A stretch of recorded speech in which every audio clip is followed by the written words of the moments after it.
Hello friends, स्वागत है आप सभी का एग्जाम मंथन यूट्यूब चैनल पे। आज हम लोग बीपीएससी पुनरावलोकन का वीडियो 9 देखेंगे, जिसमें हम लोग विजयनगर साम्राज्य से स्टार्ट करेंगे। तो चलिए, पिछला वीडियो 1 से लेकर 8 तक विभिन्न स्टेप में हम लोगों ने अलग अलग चैप्टर को देख चुका है। मध्यकालीन भारत के अंतर्गत विजयनगर साम्राज्य को देखते हैं, और जैसा कि है ये वीडियो 9 है। ठीक, चलिए स्टार्ट करते हैं विजयनगर साम्राज्य के। पहला प्रश्न देखिए, विजयनगर साम्राज्य के संस्थापक कौन थे? सही उत्तर हो जाएगा हरिहर बुक्का। ऑप्शन सी इसका सही उत्तर हो जाएगा, हरिहर बुक्का। विजयनगर साम्राज्य की स्थापना मोहम्मद बिन तुगलक के शासनकाल में 1336 ईस्वी में हरिहर एवं बुक्का नाम के दो भाइयों द्वारा की गई थी। इस राज्य की राजधानी हम्पी थी, जो कि तुंगभद्रा नदी के किनारे स्थित थी। सारी जानकारी आपको इस बॉक्स में मिल जाएगा। क्या है? तो विजयनगर साम्राज्य की स्थापना हरिहर और बुक्का दो भाइयों ने की थी। कब किया था? तो मोहम्मद बिन तुगलक के टाइम में 1336 ईस्वी में स्थापना किया गया था। इसकी राजधानी कहाँ थी? हम्पी थी। यह प्रश्न पूछा जाता है। विजयनगर साम्राज्य एक हॉट टॉपिक रहता है, बीपीएससी के द्वारा प्रश्न पूछा जाता है, इसे भी ध्यान रखेंगे। अच्छा, एक और प्रश्न इससे जुड़ा हुआ होता है ना, कि हरिहर और बुक्का किस संत के प्रभाव में आके उन्होंने किया था? तो नाम रखेंगे संत विद्यारण के प्रभाव में आके उन्होंने, उन्हीं के आशीर्वाद से विजयनगर साम्राज्य की स्थापना किया था। चलिए आगे बढ़ते हैं। विजयनगर के उस पहले शासक की पहचान करें जिसने बहमनियों को गोवा से छीना। देव हरिहर द्वितीय, इसका ऑप्शन बी सही उत्तर हो जाएगा। बी इसका सही उत्तर हो जाएगा।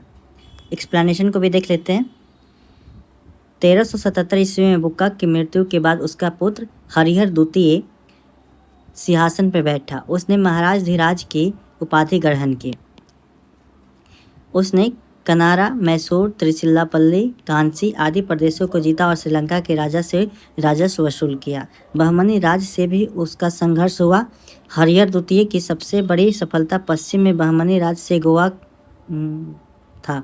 वह शिव यानी विरूपाक्ष का उपासक था। तो यहाँ पे दिया हुआ है, जो हरिहर द्वितीय था, हरिहर द्वितीय वो कौन सा उपाधि धारण करता है? महाराज धीराज की उपाधि भी धारण करता है हरिहर द्वितीय। देखिए, आपको जब इसके बारे में आएगा ना प्रश्न, तो आप थोड़ा सा सीक्वेंस वाइज इसको ध्यान रखेंगे। सबसे पहले सीक्वेंस लिखेंगे ये विजयनगर साम्राज्य में संगम वंश की।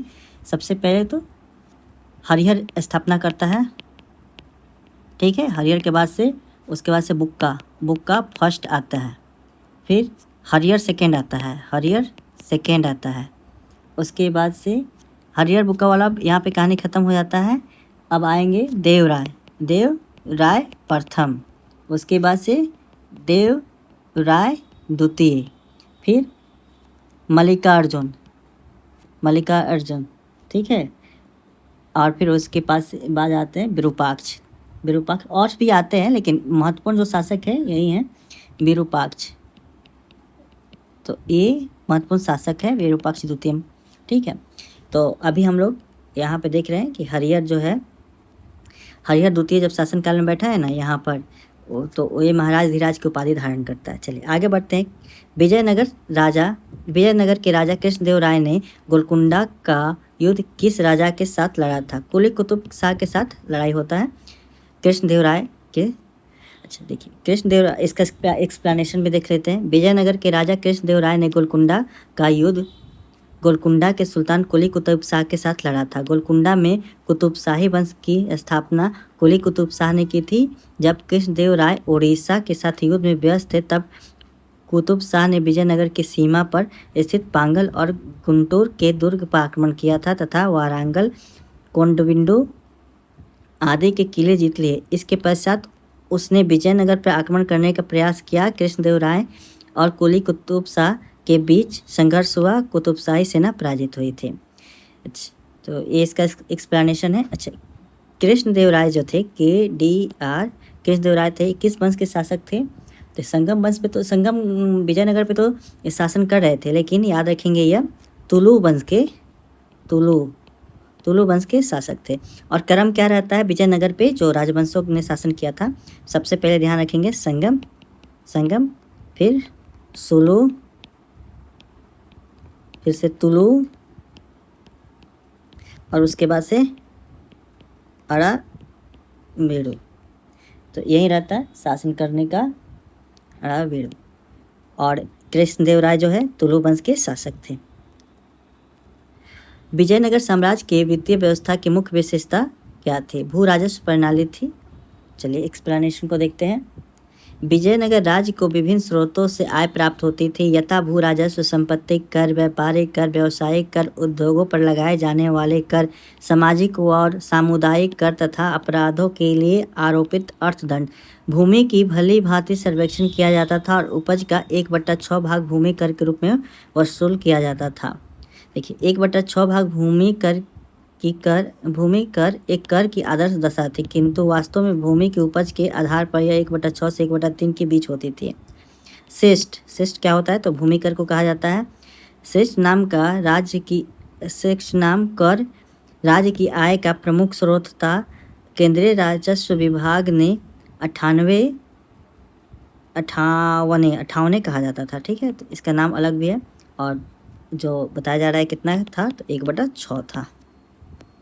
नेक्स्ट है विजयनगर साम्राज्य का अवशेष कहाँ मिलता है? हम्पी में मिलता है। हम्पी कहाँ है? तो कर्नाटक में है। ठीक है, ऑप्शन सी इसका सही उत्तर हो जाएगा। हम्पी के खंडहर वर्तमान कर्नाटक में स्थित है। विजयनगर साम्राज्य के बीच की प्राचीन राजधानी की प्रतिनिधित्व करते हैं। प्रसिद्ध विरूपाक्ष मंदिर यहीं पे अवस्थित है। हम्पी यूनेस्को के विश्व विरासत स्थलों की सूची में भी सम्मिलित है। फिर आता है इधर, फारसी यात्री अब्दुल रजाक भारत के किस राजा के शासनकाल में आया था? एक क्वेश्चन पिछला वीडियो में हमने चर्चा किया था। 2 ज आ गया है तो द्वितीय होगा। द्वितीय कौन? देवराय द्वितीय। ठीक, अब देखिए फारसी राजदूत अब्दुल रजाक संगम वंश के शासनकाल देवराय द्वितीय के कार्यकाल में आया था। कब था उनका कार्यकाल? तो 1422 से लेकर 46, उसी के शासनकाल में विजयनगर आया था। कुछ यात्री जो है विदेशी यात्री है वो विजयनगर साम्राज्य में विजयनगर में आते हैं। उनका नाम याद रखेंगे। सबसे पहले तो निकोलो कोंटी किसके टाइम में आता है? तो देवराय प्रथम के टाइम में आता है। थोड़ा सा याद करने के लिए हम लोग डिकोड भी करेंगे। फिर अब्दुल रजाक है। अब्दुल रजाक किसके टाइम में आता है? देवराय द्वितीय के टाइम में आता है। उसके बाद से नूनीज आता है। नूनीज भी पुर्तगाल का ही रहता है। और यह अच्युत रॉय के टाइम में आता है। ठीक, और डोमिंग पायस आता है। ये KDR के टाइम में आता है। KDR कृष्णदेवराय। और लास्ट एक और आता है बारबोसा। ठीक है, तो ये भी KDR के टाइम में आता है। ठीक है, और देखिए कि बारबोसा है, डोमिंग पायस है और नूनीज, ये तीनों कहाँ के हैं? तो ये तीनों पुर्तगाल के थे। निकोलो कोंटी इटली का यात्री था। अब्दुल रजाक तो जानते हैं फारस यानी कि आज का जो ईरान है वहाँ से आया था। देखिए निकोलो कोंटी जो था ना, काउंट करना कहाँ से हम लोग करते हैं? कोंटी को काउंट कर लीजिए। काउंट करते हैं तो काउंट 1 से ही स्टार्ट करते हैं और 1 से स्टार्ट करते हैं तो देव मतलब कि कोई भी काम करते हैं तो हम लोग ये भगवान का नाम लेके करते हैं, देव का नाम लेके करते हैं। काउंट 1 से करेंगे तो देवराय प्रथम हो जाएगा, निकोलो कोंटी। ठीक, इसको इस प्रकार से जोड़ सकते हैं। फिर आते हैं अब्दुल रजाक, 2 ज आ जाता है यहाँ पर। देखिए तो यह देवराय द्वितीय के टाइम हो जाता है। नूनीज ये अच्युत राय के टाइम में आता है। ठीक है, तो इसको थोड़ा सा आप देख लीजिएगा। नूनीज जो है अच्युत राय, थोड़ा सा इसको बैठा लीजिएगा या याद ही कर लीजिएगा। बाकी नेक्स्ट है डोमिंग पायस और बारबोसा, ये दोनों KDR के टाइम में आते हैं। तो पायस और बारबोसा, ये बारबोसा नाम से ही बार आ रहा है। तो KDR जो है बार उसी के दरबार में 2 आदमी आ गया, तो यही है बारबोसा। ठीक, और भी आपके पास कोई दिमाग में चल रहा है तो आप उस प्रकार से इसको जोड़ के याद कर सकते हैं। 7वां नंबर प्रश्न देखते हैं, इनमें से किस प्रसिद्ध शासक ने अपनी माता के नाम पर विजयनगर के पास नांगलपुरम की एक उपनगरीय बस्ती की स्थापना की? कृष्णदेवराय KDR थे। ऑप्शन ए सही उत्तर हो जाएगा। कृष्णदेवराय ने 1509 से 1529 की ईस्वी के बीच विजयनगर साम्राज्य के तुलु वंश के शासक थे। इन्होंने विजयनगर साम्राज्य के सर्वाधिक प्रतापी शासक माना जाता है। कृष्णदेवराय ने अपनी माता नांगलम्बा के नाम पर नांगलम्बनपुरम, जिसे वर्तमान में नांगलपुरम भी कहा जाता है, जो आंध्र प्रदेश राज्य के तिरुपति जिला में स्थित है, उसकी स्थापना की थी। ठीक है, तो ये कृष्णदेवराय की माता का नाम था और उन्हीं के नाम पे उपनगरीय बस्ती की स्थापना की गई थी। कृष्णदेव राय के एक बहुत प्रसिद्ध उनके दरबार में मंत्री भी हुआ करते थे। क्या आपको उस मंत्री का नाम याद है, जो कि अक्सर हम लोग कॉमिक में ही पढ़े हैं? तो उसका भी नाम आप लोग ध्यान में रखेंगे।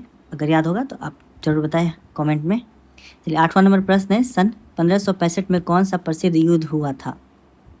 तालीकोटा का युद्ध हुआ था। इसे राक्षस तांगड़े का युद्ध भी कहा जाता है। कब है डेट? तो 23 जनवरी 1565 में हुआ था। सन 1565 में तालीकोटा का प्रसिद्ध युद्ध में बीजापुर, अहमदनगर, गोलकुंडा और बीदर की संयुक्त सेनाओं ने विजयनगर को पराजित किया। इस संयुक्त सेना में केवल बरार शामिल नहीं था। फरिश्ता के अनुसार यह युद्ध तालीकोटा में लड़ा गया, किंतु युद्ध का वास्तविक क्षेत्र राक्षसी एवं तंगड़ी नाम के 2 ग्रामों के बीच स्थित था। तालीकोटा के युद्ध के समय विजयनगर के शासक सदाशिव राय था, किंतु वास्तविक शक्ति उसके मंत्री राम राय के हाथों में थी। सारी बातें यहाँ पे आप एक्सप्लेन कर दी गई है। कौन कौन से शामिल था तो याद रखेंगे। बस एक बरार जो था ना, बरार था ना, युद्ध से फरार, युद्ध से फरार। कौन था? बरार। ये तालीकोटा का युद्ध हुआ था ना, उसमें बरार युद्ध से फरार, मतलब बरार पार्टिसिपेट नहीं किया था। बाकी चारों है, बीजापुर, यहाँ पे अहमदनगर, गोलकुंडा और बीदर, चारों संयुक्त रूप से विजयनगर को लड़ता है। विजयनगर की हार होती है, वहाँ से उसका पतन शुरू हो जाता है।